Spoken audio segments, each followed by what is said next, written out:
Pak, mungkin menanggapi pihak Ditjen Pas akhirnya menyetujui Amarzoni akan dihadirkan di persidangan selanjutnya, tinggal menunggu keputusan dari JPU. Itu seperti apa? Terkait dengan persidangan atas nama tersangka Amarzoni dan kawan-kawan, terdakwa Mahdi dan kawan-kawan, benar bahwa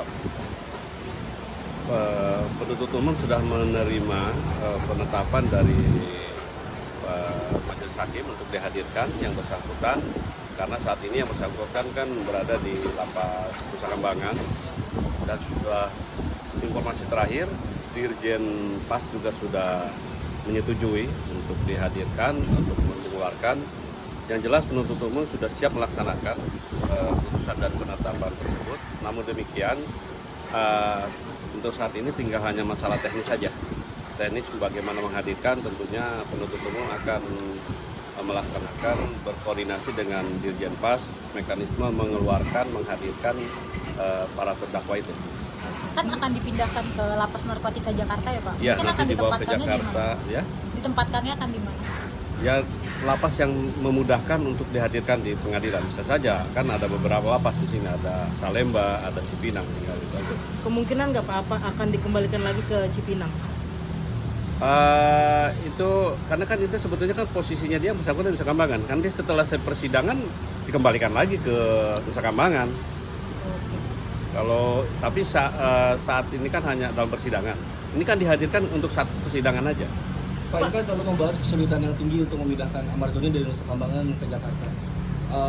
Seperti kesulitan apa sih Pak yang memang membuat proses ini agak cukup lama untuk memindahkan? Gini, sebetulnya kesulitannya itu kan ini kan berbeda. Ini kan berbeda wilayah, kan jauh, cukup jauh. Pertama, yang kedua juga menghadirkan para terdakwa ini kan butuh pengamanan. Tenaga pengamanan dan mekanisme nanti bagaimana perjalanan itu yang sedang dipikirkan supaya tidak menimbulkan hal-hal yang dikhawatirkan akan menghambat jalan persidangan, itu aja. Oke, Pak, dari tadi Bapak bilang mekanisme untuk pemindahan Amarzoni dari Nusa Kambangan ke Jakarta sendiri seperti apa Pak? Ya, itulah salah satunya terkait dengan pengamanan. Personil kita berapa kita butuhkan untuk menghadirkan bersangkutan, karena memindahkan dari lapas Nusa Kambangan ke lapas di Jakarta itu kan jarak tempuhnya cukup jauh.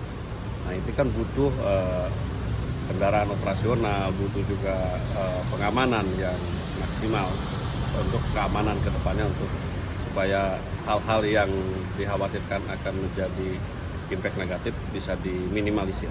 Pak, akhirnya yang membuat Amarzoni diperbolehkan untuk dipindahkan ke Jakarta dan hadir di persidangan, pertimbangannya apa sih Pak?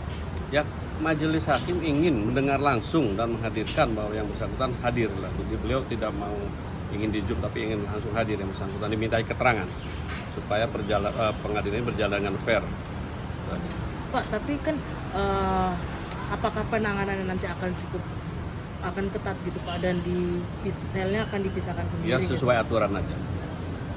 Sesuai itu, kalau terkait dengan sel itu kewenangan dari Dirjen Pas, di mana ditempatkan secara apakah terpisah atau tidaknya, tapi yang jelas penuntut umum akan berusaha menghadirkan di pengadilan dalam perkara tersebut. Apa sudah ada jadwal Pak untuk pemindahannya? Dikarenakan kan minggu depan sudah disiapkan hadir. Dalam waktu secepatnya nanti. Kalau tanggal dan harinya belum ada. Belum. Itu masih belum ditetapkan, itu rahasia lah. Berarti pihak JPU memang benar-benar sudah menyetujui untuk Amarzoni dihadirkan? Oh, siap, kita bakal menghadirkan. Kan dari kemarin pihak kuasa hukumnya selalu mempertanyakan kenapa JPU tidak menghadirkan. Bukan tidak bisa menghadirkan, penuntut umum sih sangat siap menghadirkan. Cuman kan ada pihak-pihak lain yang harus kita hormati kewenangannya, seperti Dirjen Pas punya pertimbangan. Kan baru keluarnya kan mudah, baru keluar kemarin kan, menghadirkan atau tidak menghadirkan. Pak, berarti Amarzoni akan dikembalikan lagi ke Nusa Kambangan ketika sidang di hari itu selesai, apa semua rangkaian Nah, sidang itu selesai kalau baru itu nanti dikembalikan? teknisnya seperti apa kalau itu sidangnya berlanjut, ya itu mekanisme teknisnya apakah masih dibutuhkan atau tidak. Sepanjang masih dibutuhkan untuk persidangan berikutnya, bisa saja ditempatkan dulu sementara. Tetapi kalau sudah menurut penuntut umum dan menurut majelis hakim sudah tidak dibutuhkan lagi keterangannya dan dirasa cukup, jadi kembalikan ke tempat lapas yang bersangkutan ditempatkan saat ini. Bukan berdasarkan berapa lama durasi persidangan berarti ya Pak? Bukan, tapi berdasarkan Kebutuhan. dibutuhkan diminta keterangannya di pengadilan. Berarti untuk jadwal pemindahan dan lain-lain masih dirahasiakan. Masih dirahasiakan. Tapi dalam waktu dekat. Oke.